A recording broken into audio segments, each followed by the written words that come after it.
Hey everyone, welcome back to Atrocraft. Today we're going to be doing an unscripted deep dive into one of the most important recipes in Satisfactory, packaged diluted fuel. This is one of those systems that looks straightforward on paper, but once you start building it at scale, a lot of practical questions come up around ratios, flow stability, bottlenecks, and how forgiving the system actually is. Rather than walking through a perfectly optimized blueprint, I want to focus on how diluted fuel behaves when it's running, how it responds to load changes, where it tends to break down, and what matters in practice versus what only matters in a spreadsheet. We're going to take a look at a couple of existing setups. We're going to talk through the differences between isolated and combined bottling loops, and then we're going to monitor their operation to highlight the kinds of gotchas that can show up over time. If you're planning on using diluted fuel for power or downstream production, this should give you a much better intuition for how to design it so it actually works in a real factory. So with that, let's get into it. Hey everybody, welcome back to Satisfactory. Today I want to talk to you all about one of the most important recipes in the game. It's an alternate and it's called diluted fuel, which basically turns water into fuel. And it's not, terribly straightforward to get it set up in the early game, but if you do, you're going to reap the rewards of it. So we're going to go over that process, and yeah, this here is my plastics and rubber factory. So what this does is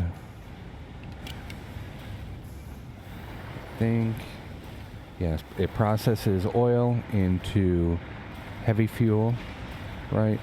Then makes a little bit of plastic and water with the with the residual rubber, right? So we're making plastic and rubber with the resin. What is this called? Polymer resin. Back from that process of making heavy oil. Then we're taking that heavy oil, turning it all into fuel with the diluted packaged fuel recipe, and then we're taking the fuel and the a little bit of feeder material from that polymer recipe, and then a little bit backfed also from the end product, but we're turning it into recycled rubber and recycled plastic at a very large rate. I think this factory does something like 800 a minute of each. And then this is the same recycled rubber and recycled plastic. But the entire key to the whole thing is the diluted fuel recipe. So it's complicated a little bit because it takes packaged water and delivers packaged fuel instead of just the raw resources. But we'll go over how to get around that, which we are doing here because we have the packager, we have the unpackager here, but if you look over this way, remotely we have the packagers by the water resource where we are actually getting water from. So, don't have power over here. And there it is. There's the water packager, at least for that one side. I have another one on the other sides, and we'll take a look at that also. But, oh no. Sorry. Fix this.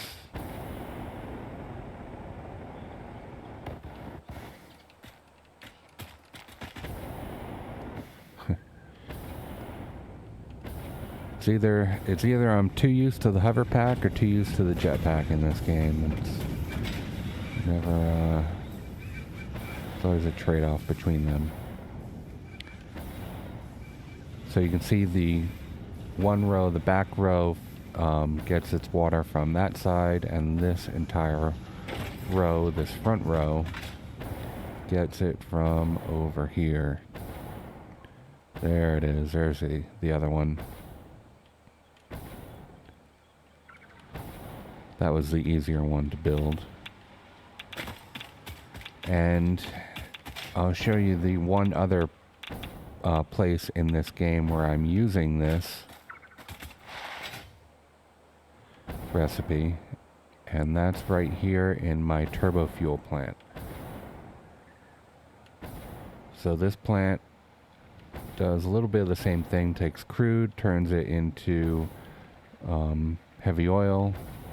In this one, we're just sinking the resin, so that's not being used at all.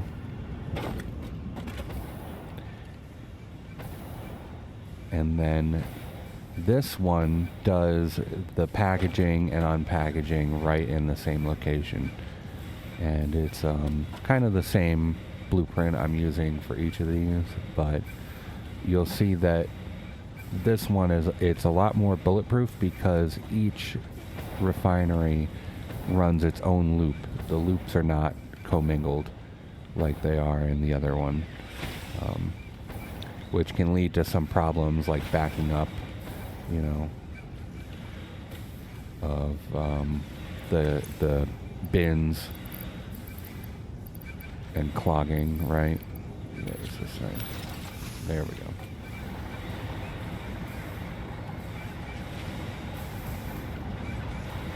So you'll see all we do is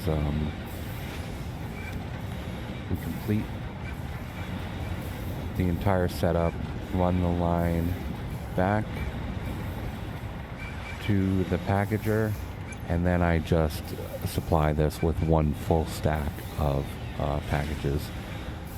That way I know they can all, you know, if they all accumulate, they'll be off the line and they'll be right into the packager. Like if I wanted to do some belt work or something, I would just stop it or let it run dry, and then eventually all the packages would run back and fill up the packager, and then it wouldn't be an issue. And then I could just start it back up whenever I was done with the belt work, and yeah, and that is that, as they say.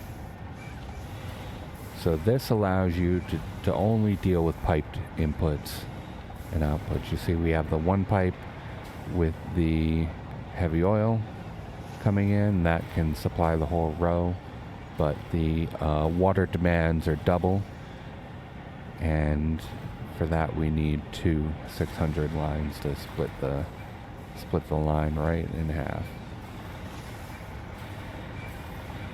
And same on the other side, we need two lines. And I think the math was something like 800 per minute when it was all said and done. So then that takes the fuel, and then we're making compacted coal here. So fuel and compacted coal turns into turbo fuel, which then runs all these generators. And this power plant has served me very well over my entire playthrough. You see we're making 25.5 megawatts, 25 and a half between, and consuming 8. So we still have a ways to go before this was, before production will be a problem. Now a lot of my lines are backed up, so that, if I was running all my production lines, that would be a lot higher. So I'm a little closer to another power plant than I think, but oh jeez, that's the wrong way.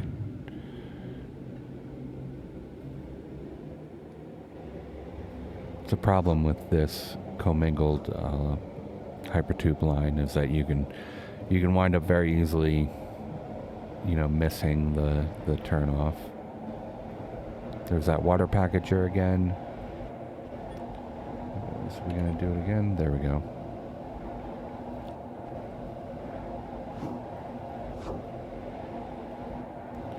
And now we're back at the starter base. A couple battery banks down low here. And this is the train station for plastic and rubber, which feeds the rest of my factory. So for that reason, I mean, I think a lot of this could go away. This is my first supplies factory, which is just the things here. And then I have my endgame supplies factory in the Parthenon on the other side of the map, which you should be able to see from here. Yeah, you see the top of the building there? That is a massive supplies factory down there, which a lot of my other videos, take a look at that. And this here is the blueprint that I made to do diluted fuel. So you can see it's not quite complete. There are some things that have to be connected manually from the you know, the other side there when you lay it down. And that, well, it means, one, you can either have this as a you know, commingled water line like we have over here, or you can have it separate like I have in the turbo fuel plant over there, depending on how you connect these up. You know, that's kind of like one of those, it's not a bug, it's a feature things, because I would rather have this all together in one and just have to print it, you know, place it down and run. But that was a trade-off that I had to make to fit it into a, what is this, Mark II blueprint designer. So that's that. So this side, that's the heavy oil in. This side you need to feed water in. So all these would have to be connected with water lines, and then the lift here would have to be connected to the packager out and around.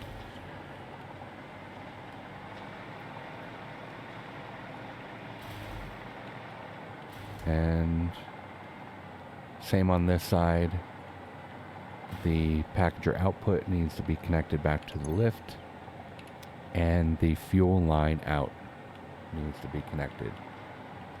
But you can see how this comes together.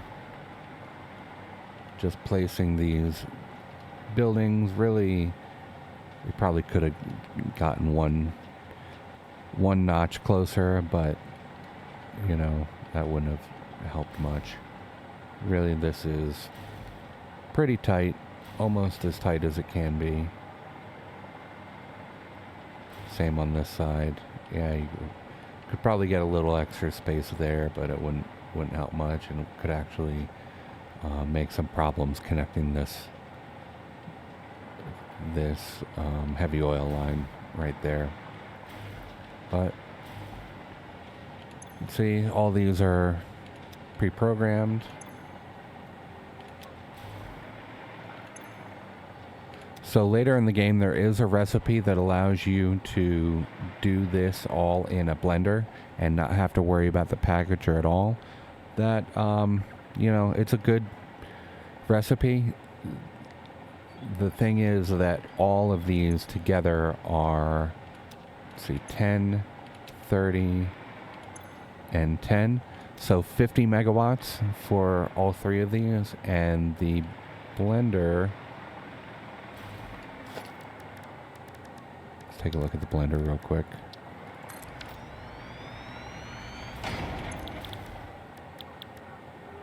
I don't think I have that one. Well, worry about it right now because I think these are all 75, right? So let me check one or two more just to be sure. Nitric acid 75, all in scrap 75, right? So the blender is 25 megawatts more than this setup.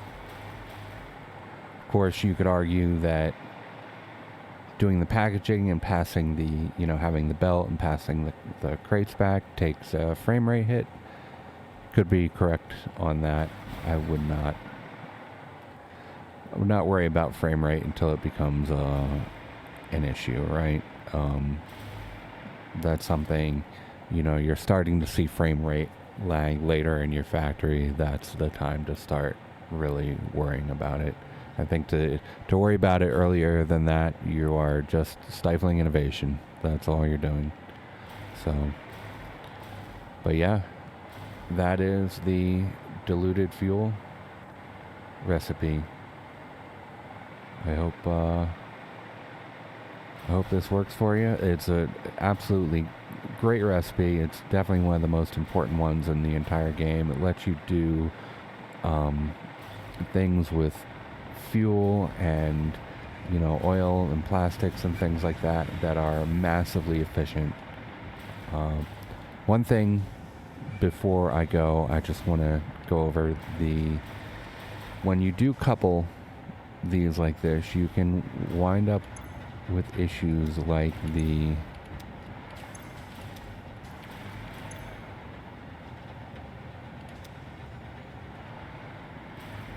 case is backing up here. I'm trying to find one where, yes.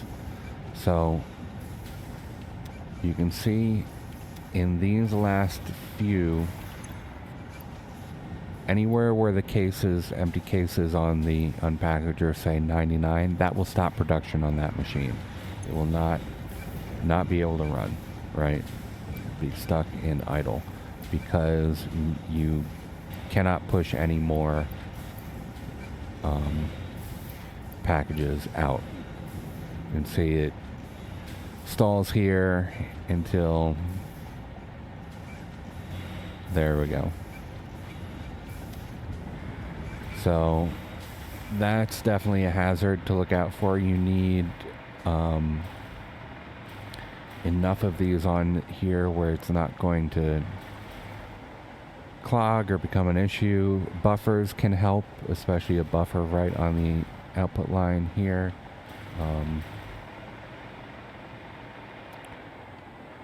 It hasn't, I think I have this tuned with exactly the right amount of canisters where it hasn't really become an issue. And while it's running, it's a lot better, right? At draining out those empty canisters and keeping them moving along the line. It's just when, the bottler here, the bottler's back up because the demand isn't there, and that can cause some backup there. So it's something to definitely look out for. The easy way around it is just to, like I did on the other side, do the bottling right here and then just have every machine on its own loop. And then that's not an issue at all. So are these all full now? Yeah. Let's just, let's drain it. We'll see if we get, these should all fire up pretty much. But the way this factory is built is it overflows on some of the other lines, can cause issues. So, I already drained this a few times and that has caused an issue before, but doesn't seem like it is right now.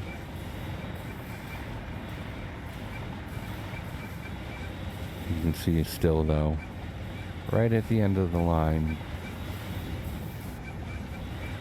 it kind of backed up.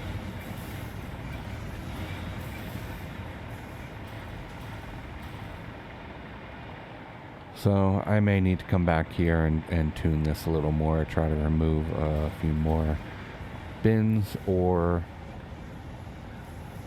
try to fit in a buffer somewhere if I can. I don't know. I guess I could try to... This is supposed to exchange bins between each line, so maybe I can delete that and then just have one industrial buffer that can feed from both sides. See, now that this line is empty, now it'll transfer from the one line to the other, and this will help even out the imbalance.